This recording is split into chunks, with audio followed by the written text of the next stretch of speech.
It's not surprising that people ever would feel this way, because we knew that they hated us. We knew that they thought you were part of a religious cult, that if you followed Trump at all, that in spite of all their propaganda and programming, if you still like Trump, if you still think an America First movement would be good, then you must be following it religiously, you must be stupid, you must be part of a cult and indoctrinated yourself, because gosh, if you didn't fall for our indoctrination, then you must have had some of your own. You've had too much to think. That's what she is going to tell you, that she is Virginia Heffernan. She writes for the Los Angeles Times. Like I said, I'm surprised that they publish this. Not surprised that they feel this way. They're mentally unwell. They're mentally ill.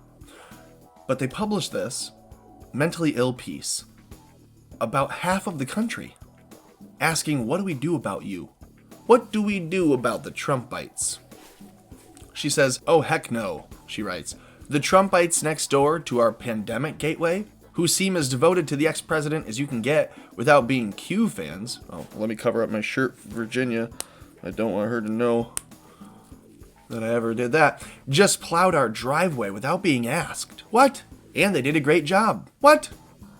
How am I going to resist demands for unity in the face of this act of aggressive niceness?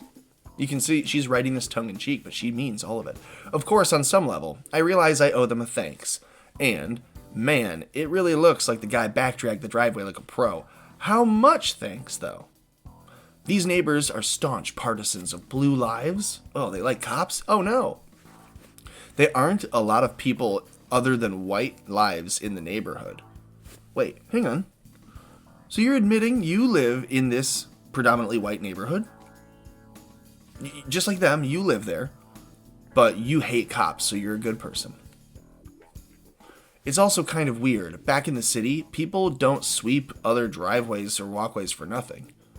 Okay, again, pointing out, yeah, they live in a nice rural neighborhood, a suburban neighborhood. They're not in an urban environment. They're nicer. Maybe it's like what Eddie Murphy discovered in that old Saturday Night Live sketch, White Like Me. He goes undercover in white makeup. Why don't you say whiteface? He does whiteface. And finds that white people, among their own, pop free champagne and live the high life. As Murphy puts it, slowly I began to realize that when white people are alone, they give things to each other for free. Right, now he's doing a joke. He's doing satire, it's parody to make fun of real racists. And then you, not knowing that, Virginia Heffernan, you fucking swine, you think that he's actually making a good point. Maybe it is that way. You, the woman who lives in the all-white neighborhood, who's complaining about it, says, maybe it is this way. Maybe we do just pop free champagne around each other when it's just us. But you know that's not to be true, right? Or don't you? No, I don't think you do. You say Hezbollah, the Shiite Islamicist political party in Lebanon, also terrorist group. They're an anti-Semitic terror group. Speaking of religion and invoking Semitism or Trumpitism, Hezbollah, terrorist group, also gives things away to each other for free. They favor the favors that Hezbollah does for the people in the cities. They do this to they don't involve snowplows, but like other mafias, they do this and they tend to their own. The sick, the elderly, the hungry, they offer protection and hospitality, and they win loyalty that way. They do this for loyalty. They demand devotion to their brutal us versus them anti-Sunni causes. Some of us are family, and the rest of the favors, they say, or rather, some of them are favors. Some of them are family, the favors say, the rest are infidels. So, if I'm doing you a favor, you're in the family, you're with me. The rest of the people are out. She's saying, well, I'm getting this favor done by my neighbors, so they must be thinking like I'm under their wing for when it all goes down, and that makes me even more scared. She says the same is true with Louis Farrakhan. Louis Farrakhan is the biggest, most well-known anti-Semite, I think, in America, who currently helms the Nation of Islam. Go figure. While the Southern Poverty Law Center classifies him as a dangerous anti-Semite, much of the flock says that he's just a little screwy and unfailingly magnanimous to them. So she's making the argument that Trump supporters won't throw Trump under the bus, just like Nation of Islam supporters won't throw Louis Farrakhan under the bus. So you can see why they're both evil men then. Well, hang on. Does anyone want to throw Virginia Heffernan under the bus? No? Well, then I guess she's an evil figure then too, right? Because her followers wouldn't do that anyways. That's her whole argument here. Her whole argument is, well, terrorists act like mafias in other places, and, people don't, espouse mean things about their own leadership anyways, so you can't be surprised about patriots still liking Trumpism. We're going to call them Trumpites now. They're stupid. Meh. They plowed your fucking driveway for free. They did a really nice favor to you for free. You should be saying thank you. Can you expect that she's going to give a thank you? She's delusional. When someone helps you when you're down or snowed in, it's almost impossible to regard them as a blight on the world. Thank you.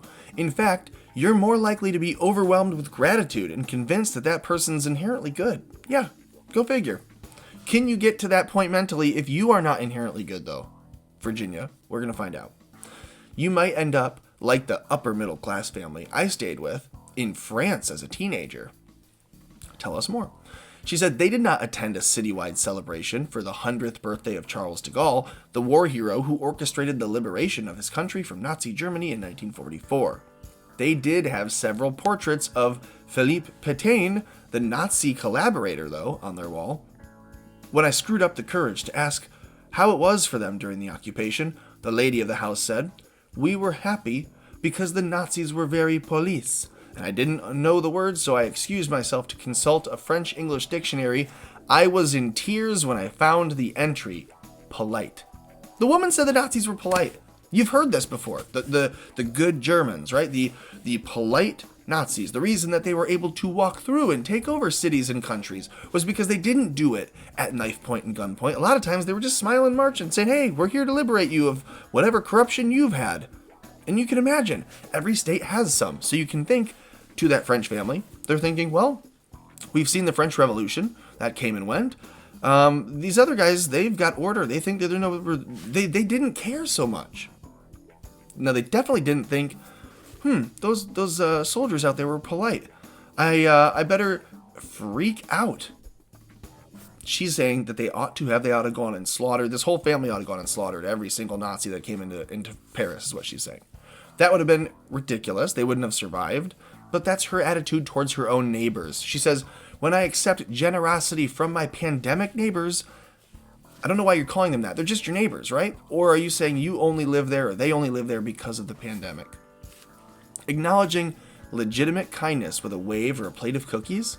If I even do that, am I also sealing us in as fellow travelers who are very police to each other, but not so much to them? She is schizophrenic. This reads like you're listening to a schizophrenic rant in her own mind. Loving your neighbor is evidently much easier when your neighbor is full of people just like you.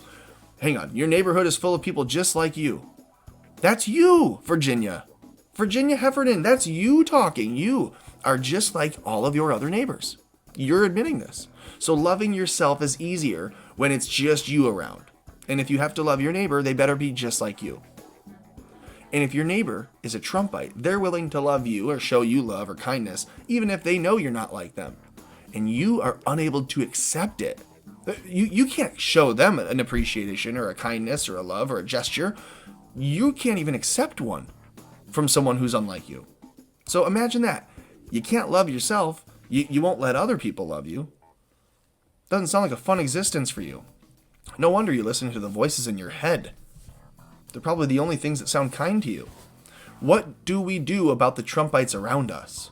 I don't know, start breaking mirrors and wearing tinfoil on your head, you nut job? Like Representative AOC, who spoke eloquently this week about her terrifying experience that she lied openly. And this is going to refer to a lie? Come on. Virginia, take your medication. During the insurrection at the Capitol on January 6th, Americans are expected to forgive and forget before we've even stitched up our wounds or gotten our vaccines against this pandemic that former President Trump basically, it's his fault, guys. It's all his fault. It's all his fault. My neighbors supported a man who showed near murderous contempt for a majority of Americans. They kept him in business with their support, but they plowed. So what do? I don't even know what to do because they plowed. This is nuts. So on January 6th, after the insurrection, she writes, Ben Sass from Nebraska issues an aw shucks plea for Americans to love thy neighbor. The United States, he said, isn't the Hatfields and McCoys. This blood feud forever, he added. You can't hate someone who shovels your driveway. So she's now thinking, well, yes, I still can. Don't tell me what to do, Big Ben Sass. Unreal. And he's a moron anyways. At the time, I seethed. The Capitol had just been desecrated, but maybe my neighbor heard Ben Sass and was determined to make a bid for reconciliation. So here's my response to my plowed driveway, for now. You can tell. She's not going to be able to accept a simple gesture of kindness. She can't say thank you. She won't return kindness. This is what she says. Here's my response, for now. Politely, but not profusely, I'll acknowledge the Sassian move. Ben Sass. She's like invoking it sass. So if you like Trump, you're Trumpite. If you shovel your driveway, it's Sassian, because he once referred to shoveling driveways. Mentally ill. With a wave and a thanks or a minimal start on building back trust. I'm not ready to knock on your door with a covered dish yet. I'm not ready to like actually do anything of effort, and I'm not even going to try to do it like strongly, but I may wave and like, you know, fake a smile and say fake thank you. Because she's not really thankful, clearly. She says, I also can't give my neighbors absolution. Well, good fucking for you, because like you said, it's not yours to give. No one's asking for forgiveness from you. So you can't absolve someone of something that they're not asking you to absolve them of. They've not wronged you. They've given you a free service, a gesture of kindness. Shut up and take it. Say thank you or shut up. And just shut up. This is so annoying. I feel like I'm hearing the voices in her head now. I can make an offer, a standing offer to make amends. But not with a snowplow, but by recognizing the truth about Trump and his administration, and more importantly, by working for justice for all those the Trump administration had harmed. Only when we work together, shoulder to shoulder, for communism, to repair the damage of the last 4 years, that we'll be able to dig out of this storm. This person is suffering from the same things that these people are. Trumpite is not a new term. Trumpite is going to be the new slur.